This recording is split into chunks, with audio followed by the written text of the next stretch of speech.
owner. I'm the editor.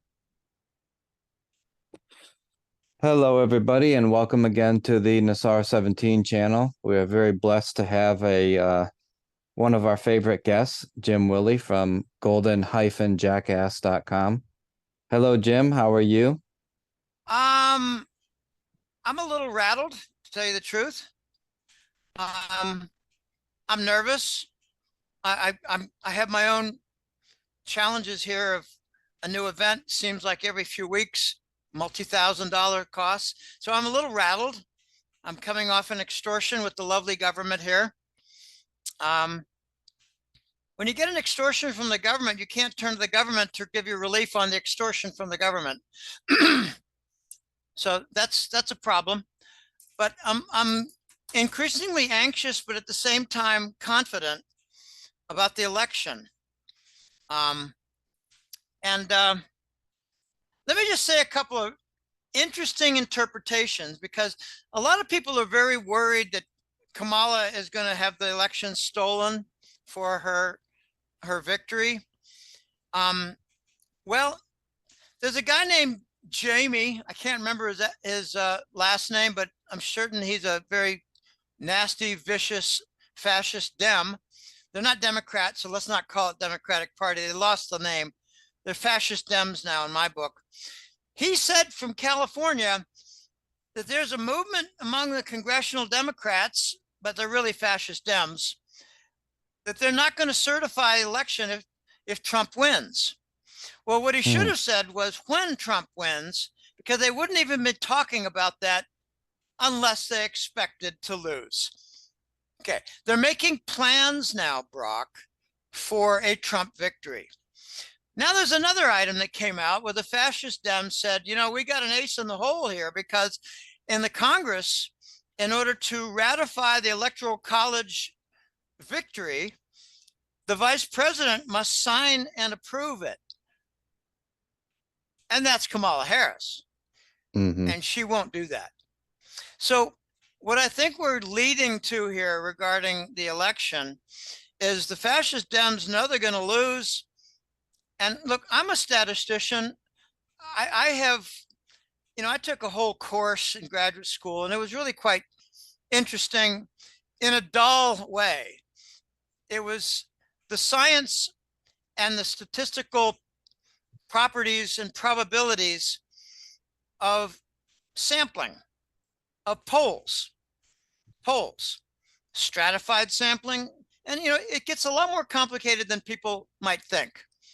Hmm. For instance, if you do a stratified random sample, which means you sample 8 different demographic areas, and then you bring together your whole answer, your precision is always better, never worse. I mean, never worse, less than or equal, always, for your error, your variation, variance. I don't want to get too technical.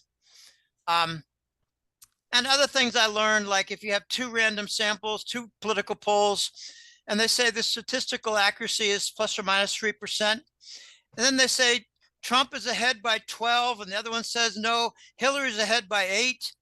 Well, that's 20% differential, and that never happens if they're each fair and random. You multiply the 3% roughly by you multiply by square root of 2, but you take the 3% and the difference is 4%. So the accuracy of the difference of 2 separate polls is 4%. So you don't get 20%. When you see 20% or anything above 5 or 6 or 7, they doctored the poll. Okay. Interesting. This is where I came in. And, Brock, this is not really difficult stuff. This is basic stuff. All right. So when I started writing a newsletter, I had to start using the other side of my brain. Because, I was before the mathematical, the computer programming, the logical, the sequential, the list. And now it's more like one giant focus group. Okay. And that's what we're dealing with. There's a lot of numbers, but pardon me, the numbers are like, the government debt and the accumulation of new deficits and the interest off the debt, price inflation, jobless rate. By the way, the jobless rate is about 28% right now. It's not 4, Wow. not 5, it's 28. It's 1 minus the participation rate, which they give you and hope you don't pay attention to, but I pay attention. Okay, here's what I'm driving at. When I saw the falsified polls in 2016, that was Trump versus Hillary. And I saw the ridiculous CNN debate where a woman posed as Hillary and that wasn't Hillary. I think it was a clone.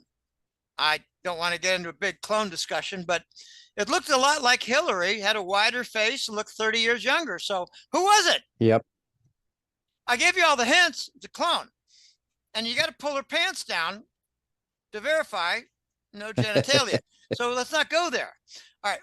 What I'm driving at is that I started using the non-numeric data, like how many people showed up at the Kamala Harris campaign stops. Was that a falsified airplane tarmac greeting? Yeah, that was computer generated imaging.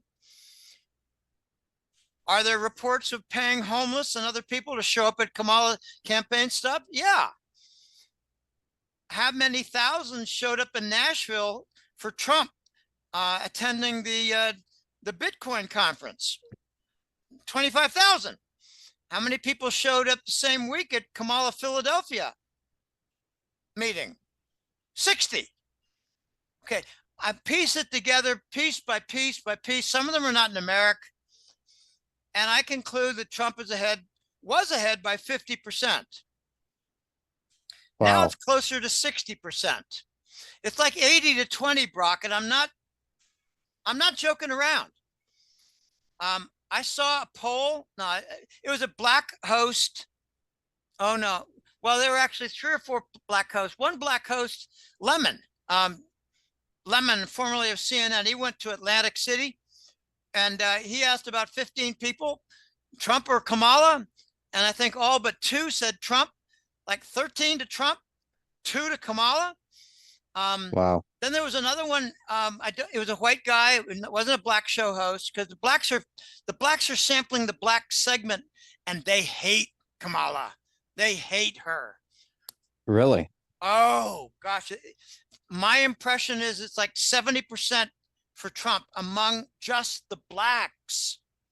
There was a guy who went to I don't know what city it was, and since it's not winter yet, I don't know whether it was north or south.